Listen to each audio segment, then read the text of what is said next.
Bismillahirrahmanirrahim. Assalamualaikum warahmatullahi wabarakatuh. Sahabat Muslim, pada akhir zaman kelak, satu riwayat hadis mengisahkan ada seorang mukmin yang dengan berani menghadapi sosok Dajjal dan bala tentaranya. Kisah ini diceritakan langsung oleh Rasulullah SAW dalam hadisnya. Lantas, bagaimanakah kisahnya? Simak terus video ini.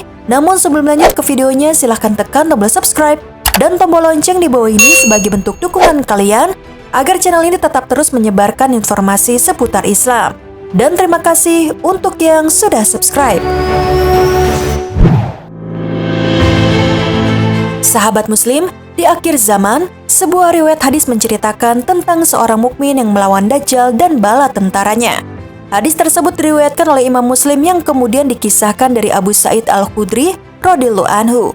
Abu Sa'id mengutip cerita Rasulullah SAW yang dinukil dari Imam Abu Husain Muslim bin Hajjaj Al-Qushairi An-Nasaburi dengan penerjemah Abu Hasan bin Utsman dalam kitab Fitnah seri Mukhtasar Sahih Muslim. Dikisahkan, saat Dajjal muncul pada akhir zaman kelak, ada seorang mukmin yang berniat datang menemui Dajjal. Seorang mukmin ini padahal berasal dari Madinah, tempat yang tidak akan bisa didatangi oleh Dajjal dan tempat yang dilindungi para malaikat. Orang mukmin tersebut menemui Dajjal yang tengah singgah di sebuah padang gersang. Padang gersang tersebut terletak di dekat Madinah. Namun, pemuda itu kemudian dihadang oleh para bala tentara Dajjal. Mereka berkata, "Mau kemana kamu, hai laki-laki mukmin?" Orang mukmin itu menjawab, "Saya ingin bertemu dengan Dajjal yang telah muncul ke dunia ini." Lalu mereka bertanya lagi, "Apakah kamu tidak mempercayai Tuhan kami?" Yang kemudian dijawab oleh pemuda mukmin itu dengan, "Sesungguhnya saya tidak pernah merasa ragu kepada Tuhan saya, yaitu Allah." Bala tentara Dajjal kemudian berkata, "Bunuhlah laki-laki ini." Namun, sebagian dari mereka berkata pada sebagian yang lain, "Bukankah Tuhan kalian Dajjal telah melarang kalian untuk membunuh seseorang tanpa kehadiran dia di sini?" Akhirnya pasukan pengawal Dajjal itu pun membawa sang lelaki mukmin kepada Dajjal. Ketika laki-laki mukmin itu melihat Dajjal, hal pertama yang dilakukannya adalah mengingat sosok Dajjal yang pernah disebutkan dalam hadis-hadis Rasulullah SAW pada orang-orang yang berada di sana. Ia berkata, "Hai sekalian manusia, sesungguhnya ini adalah Dajjal yang pernah diceritakan Rasulullah SAW kepada kalian." Lalu Dajjal akhirnya memerintahkan anak buahnya untuk membelenggu laki-laki itu. Setelah dibelenggu, Dajjal mulai berkata, "Hai anak buahku, siksalah laki-laki itu dan belahlah tubuhnya." Setelah disiksa sedemikian rupa sesuai dengan perintah Dajjal, Dajjal kembali bertanya pada laki-laki mukmin tersebut. Dajjal berkata, "Apakah kamu masih tidak mempercayaiku?" Tanpa ragu, pemuda mukmin itu menjawab, "Saya semakin yakin bahwasannya kamu adalah Dajjal si pembohong besar." Setelah mendengar itu, Dajjal semakin marah dan memerintahkan anak buahnya untuk kembali menyiksa orang mukmin tersebut.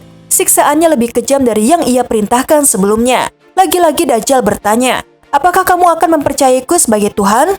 Kemudian, dijawab lagi pertanyaan Dajjal itu oleh orang mukmin tersebut. "Saya semakin yakin bahwasannya kamu ini adalah Dajjal sang pendusta." Lebih lanjut, orang mukmin itu kembali menantang Dajjal dengan mengutip hadis yang pernah disampaikan oleh Rasulullah SAW bahwa Dajjal tidak akan menyiksa orang lain lagi setelah kejadian tadi. Dajjal pun memegang orang mukmin itu dan hendak menyembelih lehernya. Namun, tanpa diduga sebelumnya, tiba-tiba leher laki-laki itu tertutup oleh tembaga hingga Dajjal gagal merealisasikan niatnya. Pada akhirnya, Dajjal melempar tubuh orang mukmin itu yang dikira orang-orang sekitar Dajjal akan dilemparkan ke neraka. Padahal Allah Subhanahu wa Ta'ala menyiapkan surga untuknya. Rasulullah SAW kemudian menutup kisah dalam hadis tersebut dengan sabdanya, "Itulah orang yang paling agung kesaksiannya di sisi Allah, Tuhan semesta alam." Hadis riwayat Muslim.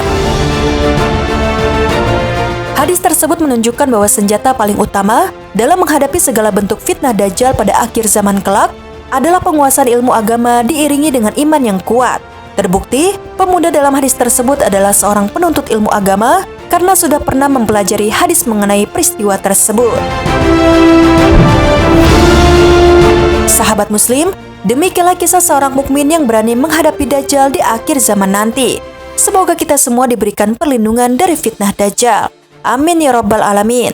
Sekian video kali ini. Wassalamualaikum warahmatullahi wabarakatuh.